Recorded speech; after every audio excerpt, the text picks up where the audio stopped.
Eh, Kalau memang Katolik itu sebagai agama yang mulia, memuliakan Tuhannya, ya, memuliakan Tuhannya, sangat menghormati Tuhan Yesusnya.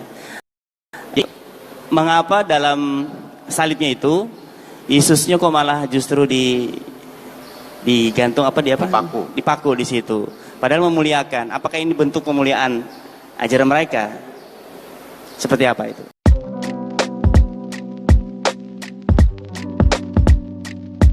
Assalamualaikum, selamat datang kembali di channel ini guys. Kali ini saya akan menjawab pertanyaan dan meluruskan pengajaran dari Ali Mustafa.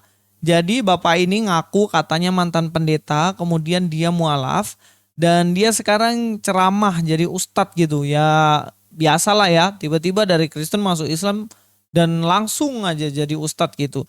Dia ngajar yang keliru tentang kekristenan, terutama di sini tentang Yesus Kristus. Yang mana ada pertanyaan, kenapa sih Yesus itu kok disalib terus dia tidak pakai baju? Tahu nggak jawabannya apa? Jawabannya tuh ngasal banget guys, bener-bener ngasal. Nggak dipikir dulu, asal ngomong aja gitu. Dan kemungkinan dia juga nggak baca Alkitab sehingga nggak tahu kenapa sih Yesus sampai disalibkan dan dia nggak pakai baju. Oke, kita langsung aja nonton videonya supaya kita tahu ya. Kalau memang Katolik itu sebagai agama yang mulia, memuliakan Tuhannya, ya, memuliakan Tuhannya, sangat menghormati Tuhan Yesusnya. Mengapa dalam salibnya itu Yesusnya kok malah justru digantung apa dia apa? Dipaku di situ. Padahal memuliakan. Apakah ini bentuk pemuliaan ajaran mereka? Seperti apa itu? Oke, di sini orang ini tanya juga ngasal sebenarnya. Apakah ketika Yesus disalibkan kemudian di situ digambarkan bagaimana dia tidak pakai baju, itu menunjukkan tidak memuliakan Yesus yang nggak ada hubungannya sama sekali dengan itu. Ini pertanyaan ngasal dan dijawab ngasal juga gitu. Kita langsung aja dengar jawaban dari Ali Mustafa. Ya, jadi itu ada memang mengandung makna ya. Jadi dalam Katolik itu ada 7 wujud Yesus tadi. Dengan wujud Yesus tadi, salah satunya adalah yang tersalib dengan tidak menggunakan baju, ya, yang rambut acak-acakan, pakai celana kolor. Coba lah jawaban ngasalnya apa? Katanya ada 7 wujud Yesus. Memangnya Naruto. Wujudnya Yesus banyak. Wujudnya Yesus ya satu, manusianya itu. Kalau Allah sendiri memiliki 3 pribadi, Allah Bapa, Roh Kudus, dan Allah Anak. Tetapi wujud Yesus Kristus ya cuma satu itu. Tapi di sini Ali Mustafa ngomong ada 7 wujud Yesus gitu. Apa nggak ngasal ini guys? Ini ngasal banget. Ngomongnya ngasal, nggak dipikir dulu dan nggak pakai data. Kita lanjut lagi ya. Nah, ini menandakan bahwa Yesus itu dalam keadaan apapun dia siap. Dalam keadaan bagaimanapun, meskipun dia tidak menggunakan baju, dengan tidak kerapian sekalipun, dia harus bisa mengorbankan segalanya hanya untuk kepentingan manusia. Itu maksudnya dia tuh. Jadi simbol filosofinya seperti itu. Dalam bentuk yang tidak berbaju tadi. Coba lah, apa nggak ngasal tuh guys? Itu ngasal banget katanya karena rambutnya acak-acakan, nggak pakai baju, itu menunjukkan bagaimana dia siap sedia untuk melayani orang, siap sedia untuk kepentingan orang lain. Ya ampun, nggak ada hubungannya sama sekali dengan itu. Oke lah, saya ajarin dikit sejarah lah ini Pak Ustadz dan juga penanya ini.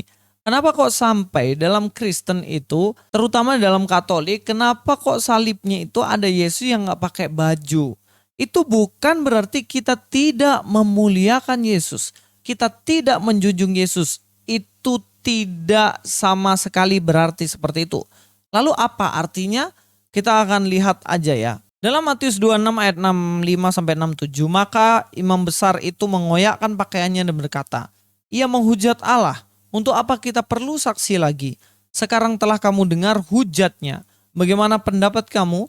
Mereka menjawab dan berkata, ia harus dihukum mati. Ia di sini artinya Yesus. Yesus harus dihukum mati. Lalu mereka meludahi mukanya dan meninjunya. Orang-orang lain memukul dia. Dalam ayat ini jelas menunjukkan bagaimana Yesus pada waktu setelah ditangkap dia disiksa guys. penyiksaan yang dilakukan, bahkan dikatakan di situ meludahi, memukulnya, dan penyiksaan-penyiksaan lainnya yang dilakukan kepada Yesus. Kita akan lanjut lagi. Saya akan menyampaikan kronologinya ya, bagaimana pada waktu itu Yesus disiksa dan kemudian sampai pada akhirnya dia tidak memakai baju. Dalam Matius 27 ayat 2 dikatakan, mereka membelenggu dia lalu membawanya dan menyerahkannya kepada Pilatus wali negeri itu. Sampai bagian ini Tuhan Yesus dibelenggu, diikat. Supaya apa? Tidak bisa melawan, supaya apa? Tidak bisa kabur dalam perspektif mereka. Padahal ya tidak akanlah dia itu kabur. Sebab dalam nubuatan pun dikatakan sebagai domba yang keluh. Dia diam saja ketika dianiaya dan disiksa. Kemudian sampai di sini dibawa ke Pilatus. Dan setelah dibawa ke Pilatus dikembalikan lagi kepada mereka untuk pada akhirnya Yesus dikatakan apa? Disalibkan. Dalam Matius 27 ayat 26 dikatakan, lalu ia membebaskan Barabas bagi mereka, tetapi Yesus disesahnya, lalu diserahkannya untuk disalibkan. Dalam bagian ini Yesus sudah pasti divonis, yaitu vonis mati dan disalibkan. Itu udah jelas banget. Yesus Barabas dilepaskan, padahal dia penjahat, tetapi Yesus Kristus disalibkan. Karena memang ini nubuatan juga yang disampaikan dalam perjanjian lama. Bagaimana Yesus yang adalah sebagai domba Paskah.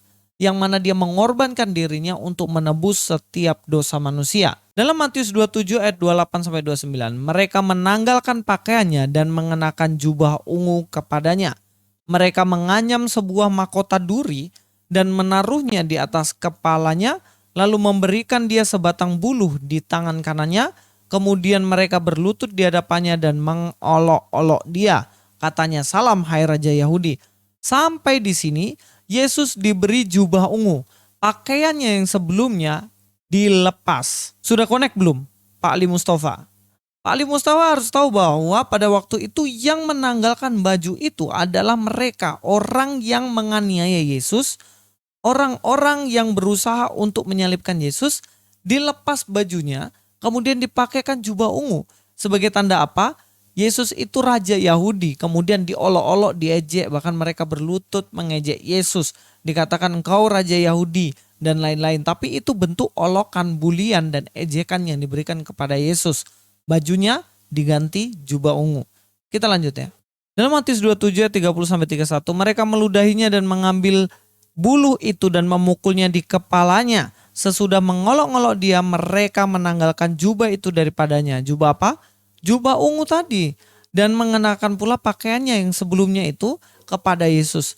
Kemudian mereka membawa dia keluar untuk disalibkan. Kemudian Yesus disalibkan pada saat itu setelah bajunya yang jubah ungu dipakai untuk ngolok-ngolok dia katanya raja itu dilepas. Kemudian dipakaikan baju yang lama kepada Yesus sebagai olok-olokan kepada mereka guys. Sekarang posisinya bagaimana? Bajunya sudah dipakai lagi.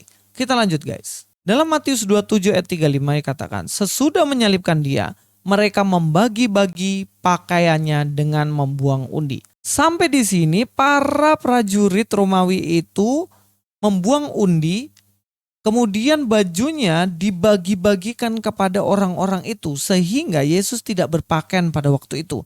Ini adalah simbol hinaan yang diberikan mereka kepada Yesus. Salib yang hina itu. Jadi kita harus tahu bahwa simbol di mana ada salib dalam Katolik ya.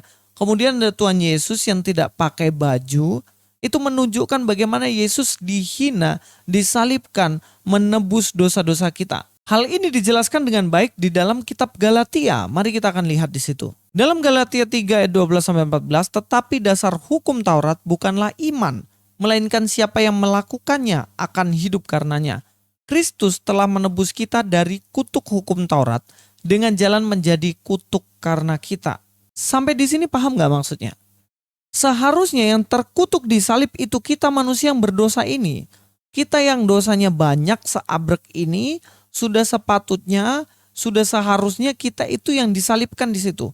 Tetapi Yesus rela terkutuk di atas kayu salib, dihina di atas kayu salib tanpa berpakaian sekalipun.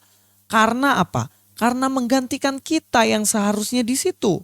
Seperti yang dikatakan dalam Galatia ini. Kristus telah menebus kita dari kutuk hukum Taurat dengan jalan menjadi kutuk karena kita. Sebab ada tertulis, terkutuklah orang yang digantung pada kayu salib. Yesus Kristus telah membuat ini supaya di dalam Dia berkat Abraham sampai kepada bangsa-bangsa lain, sehingga oleh iman kita menerima roh yang telah dijanjikan itu. Janji kepada Abraham bahwa dari keturunannya akan menjadi berkat bagi bangsa lain. Dari Yesus itu, keselamatan dari Yesus itu akhirnya keselamatan itu sampai ke bangsa-bangsa lain. Bahkan ke saya dan saudara yang di rumah. Saya yang suku Jawa, teman-teman mungkin ada yang dari Batak, dari Manado, Kalimantan, suku Papua, orang Timur dan lain-lain. Kita bangsa lain, bukan di Israel. Tetapi karena Yesus yang terhina di kayu salib itu mengganti kita, maka kita pun beroleh keselamatan itu. Jadi apakah Yesus yang tidak memakai baju di kayu salib itu merupakan hinaan kita kepadanya? Justru tidak. Itu sebagai pengingat bahwa Dia sudah terhina di kayu salib karena menanggung dosa kita. Karena menanggung dosa kita. Kita yang seharusnya di kayu salib itu, Yesus menggantikannya. Itu sebagai pengingat akan hal itu. Dan apakah berarti Dia siap sedia bajunya itu karena siap sedia untuk melakukan segala sesuatu? Ya nggak tepat kalau hanya sebatas itu. Lebih dari itu. Jadi teman-teman, kalau jawab sesuatu jangan ngasal. Dan Ali Mustafa ini sangat-sangat ngasal dalam menjelaskan makna Yesus yang disalibkan itu. Di dalam penyaliban Yesus yang hina itu ada anugerah yang besar, yaitu keselamatan di dalam Dia. Mari kita sepenuhnya percaya kepadanya, Yesus yang mati dan Dia yang sudah bangkit untuk kemudian akan membangkitkan kita juga suatu saat nanti. Terima kasih, mudah-mudahan ulasan dan pembahasan saya berguna untuk kita semuanya dan membuat iman kita semakin teguh di dalam Tuhan. Luis Prasetyo di sini. God be with you all.